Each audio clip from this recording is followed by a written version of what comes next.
Hi hello வணக்கம், welcome to masala spoons. இந்த வீடியோவில் ஆப்பிள் வச்சு 10 நிமிஷத்தில் ரொம்ப பக்காவான ஒரு ஸ்வீட், அதுவும் சாஃப்டாக டேஸ்டான ஒரு ஸ்வீட் ஆப்பிள் அல்வா எப்படி செய்யறதுன்னு பார்க்கலாம். மசாலா ஸ்பூன்ஸ். 5 ஆப்பிளை தோலெல்லாம் எடுத்துட்டு இந்த மாதிரி சின்ன சின்ன பீஸாக கட் பண்ணி ஒரு மிக்ஸி ஜாரில் சேர்த்துருக்கேன். அது கூடவே 3 டீஸ்பூன் சோளமாவையும் சேர்த்துக்கலாம். சேர்த்துட்டு இதை தண்ணி எதுவும் ஊற்றாமல் நல்லா பேஸ்ட்டாக அரைச்சி எடுத்துக்கோங்க. இந்த மாதிரி ஸ்மூத்தாக இருக்கணும். இப்போ ஒரு பேனில் 1 டீஸ்பூன் நெய் விட்டுட்டு அந்த நெய் நல்லா மெல்ட் ஆன பிறகு அதில் இந்த அரைச்ச பேஸ்ட்டையும் சேர்த்துட்டு நல்லா கலரிக்கலாம். அந்த நெய் இந்த பேஸ்ட்டோட நல்லா மிக்ஸ் ஆகட்டும். இதுக்கு நெய் அதிகமாகவே தேவைப்படாது. மொத்தமே 3 டீஸ்பூன் தான் நம்ம யூஸ் பண்ண போகிறோம். ஓரளவுக்கு கலந்ததுக்கப்புறமா 1/3 கப் சர்க்கரை இதில் சேர்த்துக்கலாம். இது ஆப்பிளோட டேஸ்ட்டை பொறுத்து அந்த சர்க்கரையோட அளவு மாறிப்படும். ஸோ நீங்கள் ஆப்பிளில் டேஸ்ட் பண்ணிவிட்டு எவ்வளோ சர்க்கரை சேர்க்கணும்னு பார்த்து சேர்த்துக்கோங்க. சர்க்கரை சேர்த்த பிறகு பார்த்தீங்கன்னா ஓரளவுக்கு தண்ணியான மாதிரி இருக்கும்.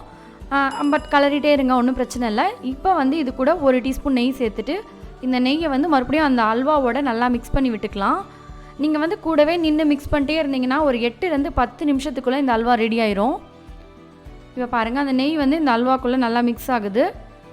இந்த டைமில் மறுபடியும் 1 டீஸ்பூன் நெய் விட்டுட்டு அதோட சேர்த்து நல்லா கலரிக்கலாம்.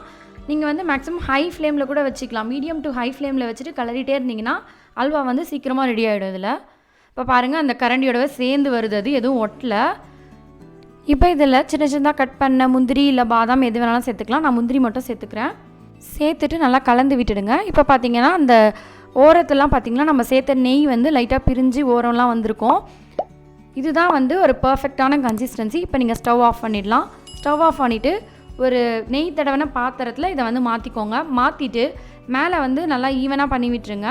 இது அப்படியே சாப்பிட்டாலும் நல்லா தான் இருக்கும். ஒரு வேளை சின்ன சின்ன பீசஸாக கட் பண்ணணும்னு நினச்சிங்கன்னா ஒரு 1/2 hour அப்படியே விட்டுடுங்க. நல்லா ஆறுனதுக்கப்புறமா சூப்பராக கட் பண்ண வரும். ரொம்ப ஸ்மூத்தாக சாஃப்டாக இருக்கும். நீங்களும் கண்டிப்பாக ட்ரை பண்ணி பாருங்கள். ட்ரை பண்ணி பார்த்துட்டு எப்படி இருந்ததுன்னு சொல்லுங்கள். மறக்காமல் மசாலா ஸ்பூன்ஸ் சேனலுக்கு சப்ஸ்கிரைப் பண்ணிக்கோங்க. தேங்க்ஸ் ஃபார் வாட்சிங். நன்றி.